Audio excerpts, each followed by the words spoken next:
Salut à tous, c'est Café Brioche, bienvenue pour un nouvel épisode. Moi c'est Reda, on est en compagnie de Lucas. Salut les gars, comme toujours. Et aujourd'hui, nouvel épisode, on va parler du coup de la fast fashion. Avant de commencer cet épisode, je voulais vraiment dire que on va essayer de pas répéter ce que plein de documentaires disent, plein d'émissions disent, que la fast fashion, que ça pollue beaucoup, etc. On va en parler bien sûr, mais on va surtout essayer de trouver des réelles solutions aujourd'hui, parce que on pense que la solution c'est pas de faire culpabiliser les gens, d'aller dans ce magasin, d'aller de dire il faut pas acheter ça, Ouais. mais essayer d'avoir un peu plus de nuances, un peu plus de recul.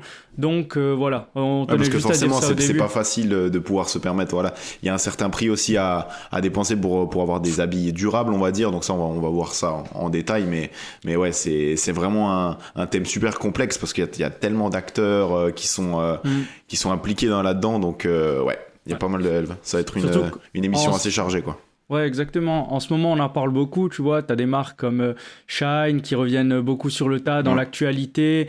Le fait de voir la pollution aussi, que ça répercute. Le fait de voir des personnes qui travaillent dans des conditions assez compliquées. Donc voilà, tout ça, on va le remettre en question aussi dans le podcast. Et voilà, on espère que ça vous plaira. Donc pour cette première partie, on va commencer déjà par parler classique de l'impact environnemental, donc de la fast fashion et de l'industrie du textile en général. Donc il faut savoir que la consommation de vêtements, elle a doublé en pratiquement ces 15 dernières années, tu vois, elle a doublé en 15 ans. Et donc on voit généralement, toi aussi tu le remarques, sur les réseaux sociaux, on a beaucoup d'influenceurs, beaucoup de personnalités qui nous montrent des nouveaux habits, des nouveaux vêtements, des nouvelles marques, tu vois, ça commence à devenir un peu un marché saturé, et forcément, ça provoque aussi l'envie de vouloir bien s'habiller, d'être toujours un peu à la mode, tu vois. Moi, je vais pas te mentir, un moment dans ma vie, enfin, il y a quelques années, j'étais vraiment à l'affût de la nouveauté, de chercher... Voilà. Et la nouveauté, tout le temps, il y a toujours des nouveautés, en fait. Donc, à l'époque, on s'est habitué à à 4 saisons, on va dire, 4 saisons de fringues, de collections, tu vois. Et maintenant, on est arrivé à des chiffres, on a dépassé les 50, je crois, pour Zara, par exemple. Et ça, c'est, comme tu disais, c'est créé par les réseaux sociaux, par le fait de mettre en avant à chaque fois une nouvelle ligne de vêtements, un nouvel outfit. T'as forcément des gens qui veulent, ressembler à leurs influenceurs préférés, tu vois, et du coup, ils se calent sur ces comportements-là. Mais j'ai l'impression que, tu vois, ça devient vite obsolète. Tu vois, je vais porter un pull un mois, je vais me dire, mais son pull, il est quand même stylé, le mien, comme s'il était plus à la mode, parce que t'as tellement l'habitude de le voir que tu te dis, mais en fait, je ressemble à rien, tu vois, tu l'aimais bien au début, et c'est en fait, c'est cet état d'esprit, alors qu'une personne peut-être extérieure qui t'a jamais vu, le pull que t'as depuis 3 ans, elle peut le trouver beau. Et ça aussi, c'est un effet que j'ai remarqué sur beaucoup de personnes. Mais justement, il y avait une étude qui a été faite par le Guardian, donc un magazine célèbre, un journal célèbre anglais, du coup, qui disait qu'en général, un habit classique actuel est porté 14 fois. Donc tu vois, c'est pour te dire que et attends, je crois que c'est une jeune femme sur 3 considère qu'un vêtement porté 1 à 2 fois, c'est déjà en gros c'est la limite, quoi. Donc c'est pour te dire mais là c'est abusé. Non mais voilà, c'est pour te montrer en fait, on est arrivé à une situation enfin on se retrouve en mode défilé de mode, quoi, dans la rue, tu vois, tu portes des vêtements que tu vas en fait jeter juste après.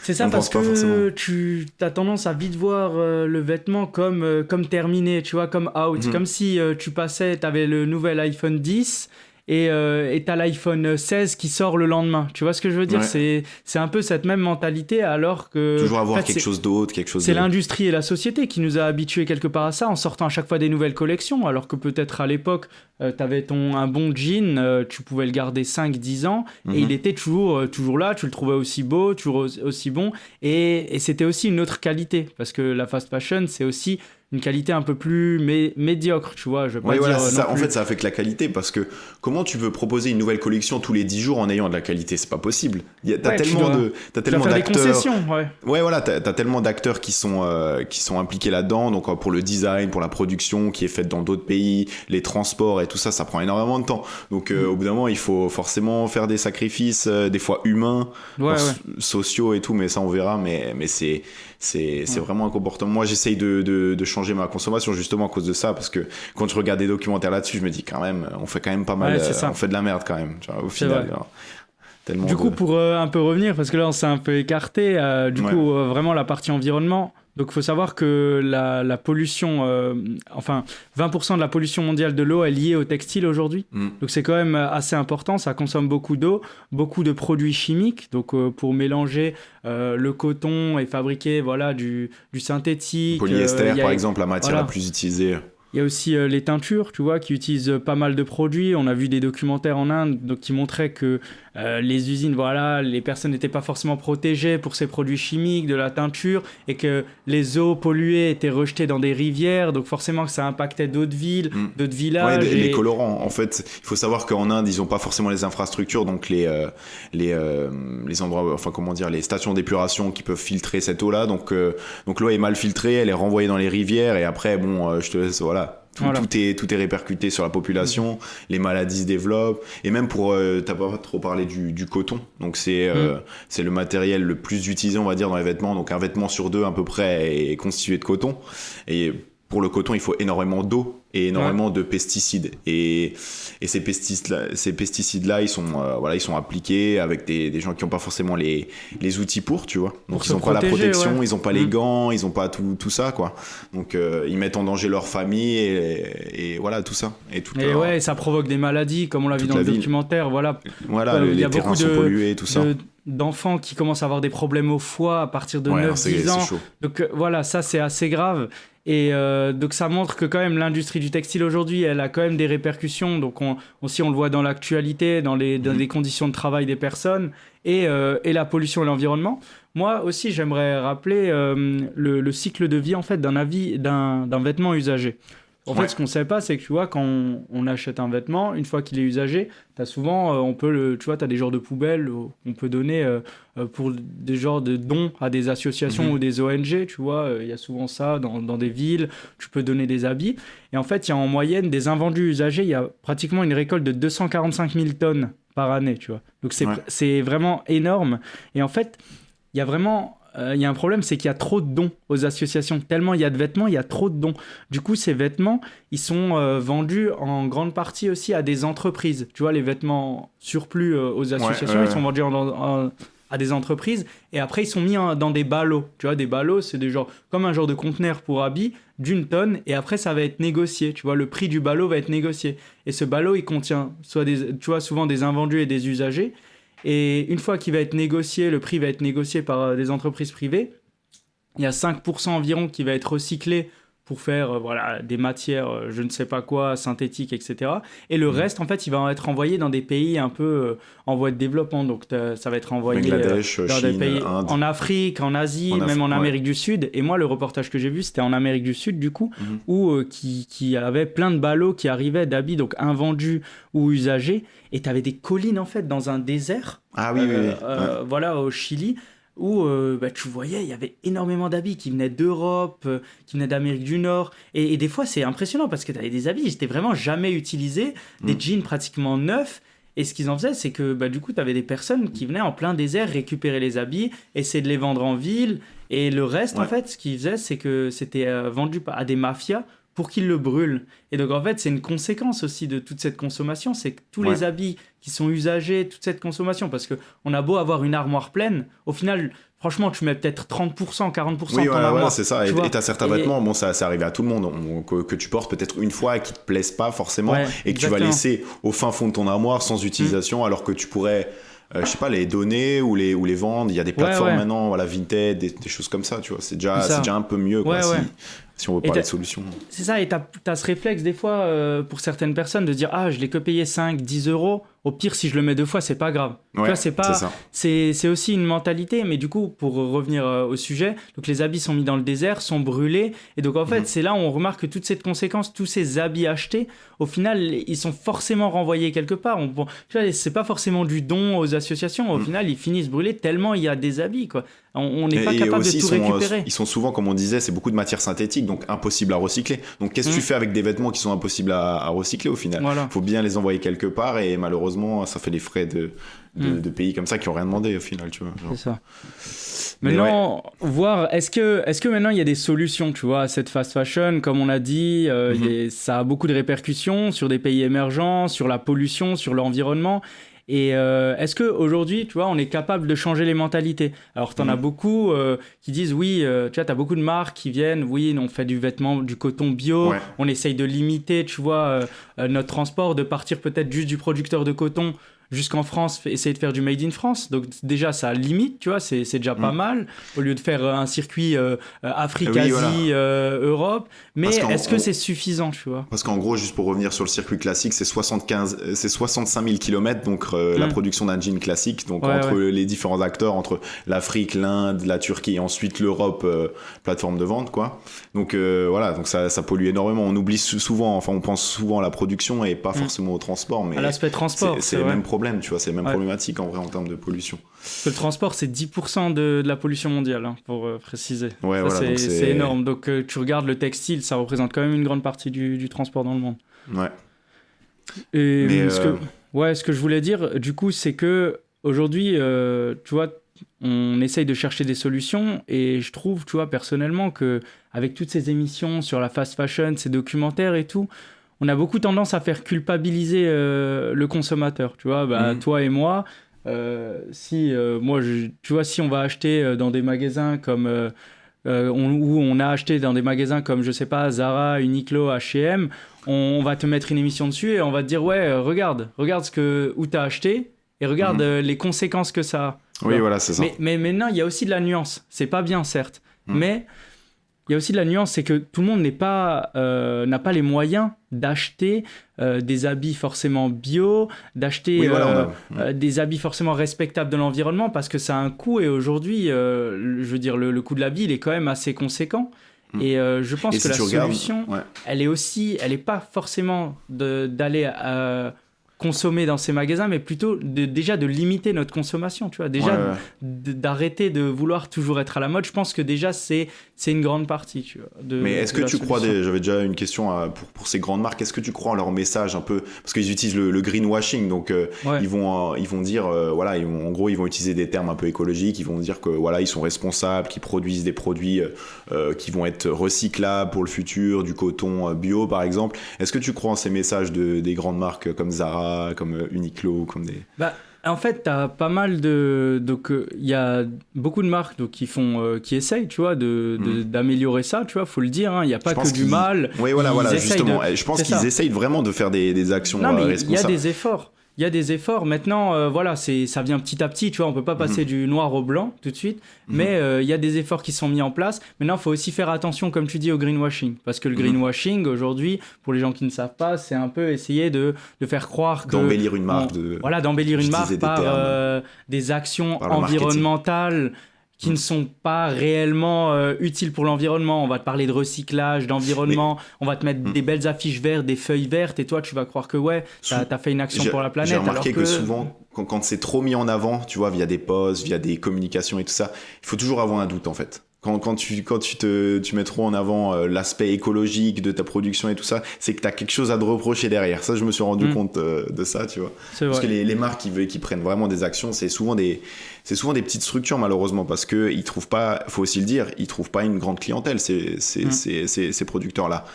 Ils utilisent le bois, je sais qu'il y a le bois qui est souvent utilisé pour produire des vêtements et tout ça. Mais malheureusement, on arrive à une situation où certes les producteurs sont mieux payés, la matière première est plus durable, mais il faut mettre le prix parce qu'il n'y a pas beaucoup de volume en vrai. Peu de gens achètent, surtout de notre âge, les milléniaux, enfin la génération Z, on va dire, peu achètent ça en fait au final, parce qu'on peut pas se permettre. C'est vrai. Il y a un coût financier qui est pas supportable. Donc c'est un trade-off en fait. Ouais. C'est vrai. Et pour revenir du coup au greenwashing, tu vois, comme tu disais au début, on a beaucoup, tu vois, tu as pas mal de marques aujourd'hui qui disent, pour un habit acheté, un arbre planté, pour telle somme, un arbre planté, etc. Et ça, j'aimerais revenir dessus parce que il y a des fois, en fait, j'avais vu une interview d'une professeure qui est spécialisée en forêt, donc à l'université de l'EPFL, qui précisait que, en fait, des fois, en fait, les arbres plantés étaient pas forcément bons pour l'environnement. C'est-à-dire, En fait, Ils conservent les pas arbres le... aujourd'hui qui permettent vraiment de recycler l'air, etc., c'est vraiment des anciens arbres, des gros troncs. Quand on va dire qu'on va planter un arbre, forcément, au début, ça va être une petite branche. Et elle précisait que, en fait, il y avait certaines espèces qui ne devaient pas être plantées à certains endroits. Et donc, du coup, ça pouvait faire un décalage, tu vois, ça pouvait limite empirer la situation dans une forêt en plantant une espèce qui n'est pas liée à cet environnement, et du coup ça pouvait limite être pire, tu vois, pour cet espace, plutôt que d'en planter une. Et il faut rappeler aussi que un petit arbre planté, ça prend pas autant de CO2 qu'un gros arbre, donc votre arbre il va peut-être mettre 50, 80 ans à vraiment réagir à tout ça. Et souvent ce qui est paradoxal avec ces messages, c'est que l'entreprise en question vend des produits qui sont même pas recyclables. Donc certes, ils vont planter un arbre, mais derrière ils vont te vendre une gourde, ou c'était l'exemple de la gourde par exemple, qui est pas forcément qui est même pas recyclable et qui va être jeté, qui va finir dans des parce qu'en fait on se fait croire à une neutralité carbone. On dit regarde, je consomme tant et tant de carbone pour fabriquer cette gourde, mais en même temps je plante 10 arbres derrière pour cette gourde, donc ces feuilles vont limiter mon empreinte carbone. Sauf que ton arbre, quand tu vas le planter, et c'est pas un tronc que tu vas planter, tu vois ce que je veux dire, c'est un petit arbre qui va mettre du temps à grandir. Toi ta gourde elle est déjà prête en attendant, et forcément, et comme on a dit, il y a certains, ils ont aussi une limitation. Tu vois, ils peuvent pas planter toute la planète d'un coup, donc ils vont aussi se limiter. J'avais vu une émission où ils vont se limiter à certains espaces, et le surplus, par exemple, d'arbres qu'ils ont à planter, ils vont le réserver pour l'année prochaine. Donc il y a aussi pas mal de nuances à voir dans... C'est un peu des fois du greenwashing, de se dire ok, on plante un arbre pour ça, on plante... Des fois il y a du bon, forcément, c'est aussi bon, il faut planter des arbres, mais voilà, faut bien se renseigner, où est-ce que c'est fait, quand est-ce que c'est fait, etc. C'est un sujet très, très complexe en fait, parce qu'il n'y a pas de solution miracle, on va dire. C'est vraiment, c'est vraiment tous les acteurs qui doivent avoir leur impact. Mais ça passe par les consommateurs, même par les producteurs qui doivent mettre en avant peut-être des pratiques de travail un peu plus éthiques, tu vois, parce qu'on peut revenir là-dessus aussi. Cette production-là, dans des pays comme le Bangladesh et l'Inde, ils sont contents d'avoir du travail, parce que c'est quand même une manière pour eux de pouvoir travailler, tu vois. Mais est-ce qu'il faudrait pas changer le code du travail là-bas, tu vois, avoir un contrôle un peu plus sur les acteurs qui produisent, parce qu'ils se font maltraiter, on va pas se le cacher, dans la majeure partie des cas. Donc tu vois, est-ce qu'il faudrait peut-être embaucher une ONG qui serait là, qui pourrait vérifier ces procédés de production en même temps, ou des trucs comme ça, tu vois, mettre des vraies actions concrètes pour avoir un suivi, tu vois.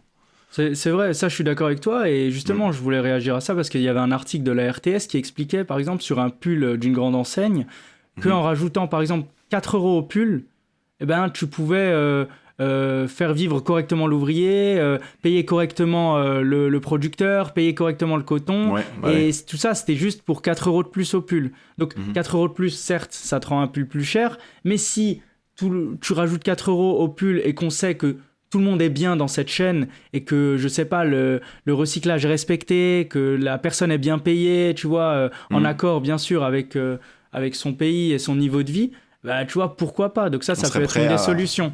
Après, moi, personnellement, tu vois, pour faire un peu la synthèse de ce podcast et personnellement, mes solutions, je pense que, comme tu as dit, la solution, elle doit venir de tout le monde. Elle doit venir déjà des entreprises qui doivent peut-être arrêter de proposer autant de collections, parce que je pense que même sans ça, ils seraient capables de faire du chiffre d'affaires, et forcément, mais après, aujourd'hui, ça passe aussi, on est dans une entreprise, dans un monde un peu où on doit être en constante évolution, etc. Mais aussi, il faut qu'il y ait... Ouais, vas-y Didier.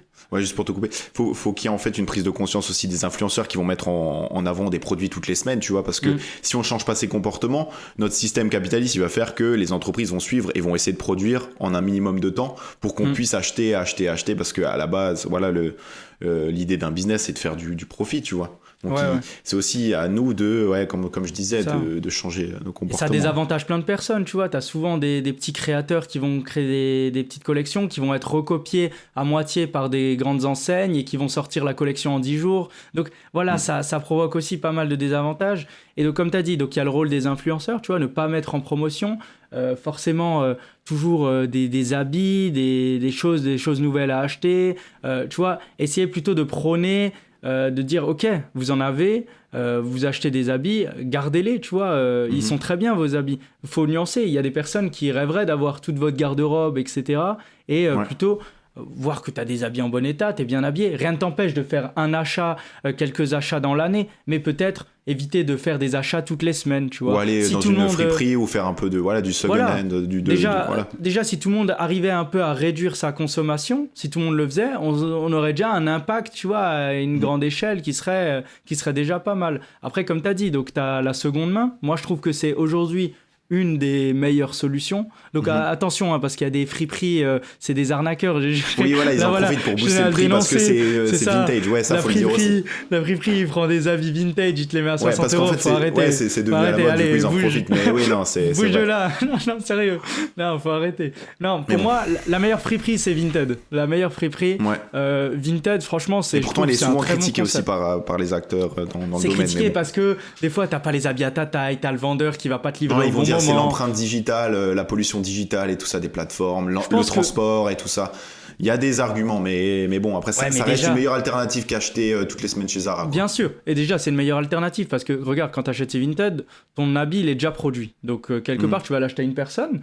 Déjà, Vinted, c'est en point relais. Donc, tu vois, tu n'as pas le fait de transporter à chaque livraison, à chaque personne. Donc, livrer en point relais, ça regroupe déjà pas mal de choses. Donc, tu as cet aspect économique. Et voilà, tu redonnes vie à un habit qui va durer plus longtemps. Toi, ton empreinte, c'est quoi ? C'est le transport de chez toi à chez lui.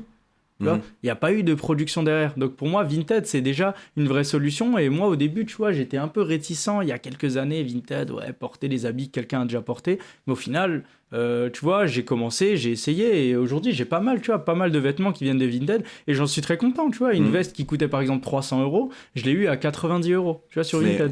Et c'est vrai que c'est incroyable ça vaut le coup. plateforme. Déjà pour l'aspect économique, moins cher, l'aspect écologique. Faut juste se méfier de la contrefaçon, quoi. Parce que ça, c'est un autre problème aussi avec Vinted, mais bon. Forcément, la contrefaçon, t'auras peut-être des taches, le vendeur t'aura l'habit qui va être mal taillé. Après, t'as des avantages partout. Mais c'est déjà une bonne solution. Pour revenir à Zara, j'avais un chiffre hallucinant. Alors, tu sais combien de produits sont lancés chaque année par Zara ? C'est énorme. Combien de produits ? 65 000 produits par an. Donc ça fait 200 modèles par jour. C'est pour vous dire que voilà, on arrive à des chiffres incroyables. On se rend même plus compte, en fait. Et souvent, c'est des copies de produits qui sont mis en avant parce qu'à travers la Fashion Week et tout ça, et qui sont imités. Mais j'ai vu un documentaire là-dessus, c'est super intéressant en fait. Ils doivent avoir 7 points de différence entre les modèles qui copient. Donc à chaque fois, ils doivent, par exemple, ils vont pas mettre une brodure, ils vont plutôt faire un imprimé dessus sur le t-shirt, on va dire, ou des choses comme ça. Ou mettre un élastique au lieu de plusieurs coutures. Voilà, c'est ça, pour pas avoir un procès et pour pas devoir de l'argent à la marque qui copie, quoi. Mais Mais c'est intéressant. Ça passe vraiment. Toi, tu penses que c'est quoi aujourd'hui les solutions ? Tu vois, t'as Vinted, t'as moins consommé. Qu'est-ce que tu pourrais dire aux gens pour un peu essayer de changer la mentalité et pas dire j'en veux plus, mais j'en ai assez, tu vois ? Ouais, je pense que ça passe par une conscience globale des gens, tu vois, genre le fait de se dire que de prendre conscience du mal qu'on peut faire aussi à travers cette consommation-là, je pense que c'est le plus important. Même si avec les réseaux sociaux, on a tendance à l'oublier, tu vois. On a tendance à oublier que derrière, en Inde, il y a des gens qui sont en train de souffrir, en fait. Faut se dire ça juste. Et même l'environnement, tu vois, aussi. Ouais. Et je pense que ça passe par la consommation, réduire un maximum la consommation et revenir à l'utilité première d'un vêtement, tu vois. Parce que certes, il y a le style, ça c'est très important. Non, il faut le dire, c'est important. C'est important le style. Le vêtement, c'est quand même un indicateur social, tu vois. Quand t'es dans on va dire, tu vas rencontrer de nouvelles personnes et des choses comme ça, c'est important d'être bien sapé, de pouvoir, avoir de la prestance, quoi. C'est ça. Mais derrière, faut pas se dire que pour avoir de la prestance, il faut avoir une garde-robe de 100 vestes, de 50 jeans, tu vois, c'est pas comme ça que ça marche. C'est ça. Donc, faut remettre, en contexte cette situation-là. Se dire que, est-ce que, quitte à dépenser plus, entre consommer 3 t-shirts Primark et un t-shirt de très bonne qualité, qui est en coton bio, que tu vas garder plus longtemps, est-ce que un investissement comme ça, c'est pas plus intéressant au final ? Tu vois. Donc c'est vraiment repenser notre système en global, tu vois. Et à travers ce message-là, je pense que les marques vont peut-être prendre plus d'action aussi. Le fait de se dire que y a plus cette demande-là, est-ce qu'on devrait pas réduire le nombre de collections ? Est-ce qu'on devrait pas, tu vois ? Faire de meilleure qualité, prendre plus d'engagement, tu vois, être plus transparent. Je pense que ça peut faire réagir. Je pense tu vois, qu'une action, en fait, c'est un effet domino. En fait, une action va avoir une répercussion sur le producteur, après, sur les matières premières et tout ça. Donc, je pense que c'est vraiment notre comportement global. Il n'y a pas une solution, comme je disais avant. Je pense que c'est... moi, j'aimerais faire passer aussi un message aux gens. C'est que moi, tu vois, j'aime bien être bien habillé aussi également. Mais je pense qu'il n'y a pas besoin, comme tu dis, d'acheter tous les jours, d'acheter... Ouais. En fait, il faut juste être bien avec soi-même et se dire, OK, cette tenue, je l'ai achetée, je la trouve belle, je la trouve élégante. Forcément que quand je vais la voir tous les jours devant mon miroir, ben, la côte, elle va baisser. Et tu vas dire, ouais, ça y est, tu vois, c'est vieillot. Dites-vous qu'une personne qui vous a jamais vu, peut-être qu'elle va avoir le même effet que vous le premier jour. Et je pense que si tu commences à réfléchir comme ça, bah, toutes les tenues que tu avais, bah, tu peux les trouver stylées tous les jours. Il faut juste revoir d'autres personnes. Alors, forcément, tu as la mode qui change, etc. Ouais. Je dis pas qu'il faut plus acheter d'habits. N'hésitez pas à en acheter. Comme tu as dit, peut-être voilà, moins consommer, moins être à l'affût de j'ai envie d'un truc, je le veux maintenant. Oui, voilà, essayer un peu plus attendre, voir des plateformes de seconde main, des vrais friperies, Vinted, etc. Ça peut être des solutions. Et je pense que, voilà, comme tu as dit, le fait qu'il y ait moins de demandes, ça peut faire réagir les marques et voilà, améliorer notre monde et notre environnement. Et voilà, il y a cet aspect influenceur, cet aspect... en fait, j'ai l'impression qu'avec les réseaux sociaux, on oublie trop vite en fait, ce qui se passe dans le monde et on se focalise sur notre personne et sur à quoi, voilà, sur notre comment dire, notre individu. Notre individu, ouais. On se remet toujours au centre des choses. Et il faudrait, pour des choses aussi importantes, il faudrait quand même avoir du recul et se dire, putain... j'ai juste à pas acheter autant de jeans par an et peut-être qu'au fur et à mesure, si tout le monde fait ça, il y aura un impact au final, tu vois. C'est ça. Et en vrai, c'est amplement suffisant, tu vois, si t'as... Enfin, je veux dire, faut être réaliste, t'as pas besoin de changer de pantalon tous les jours, t'as pas besoin de... Ça, c'est suffisant, si t'as une tenue de sport, tu vois, tu peux changer, ça se lave, ça se truc, enfin... Ouais, voilà. Il y a toujours des solutions. Ouais. Ok. Bah, je pense qu'on a fait le tour pour cet épisode. De ouf. Franchement, on aurait pu en parler pendant 50 minutes, je pense. Ouais, c'est ça. On a essayé encore d'autres notes que je voulais partager plein de choses, mais ouais, on a essayé de limiter pour pas en faire trop, mais peut-être qu'on fera un épisode 2, je suis chaud. C'est possible. Du coup, on espère que ça vous aura plu. N'hésitez pas à nous noter sur les plateformes de podcast, Spotify, Apple Podcast, à nous mettre un retour si vous avez un retour à nous mettre. Et voilà, on se retrouve du coup dimanche dans 2 semaines pour un nouvel épisode. Et ciao tout le monde. Ciao les gars.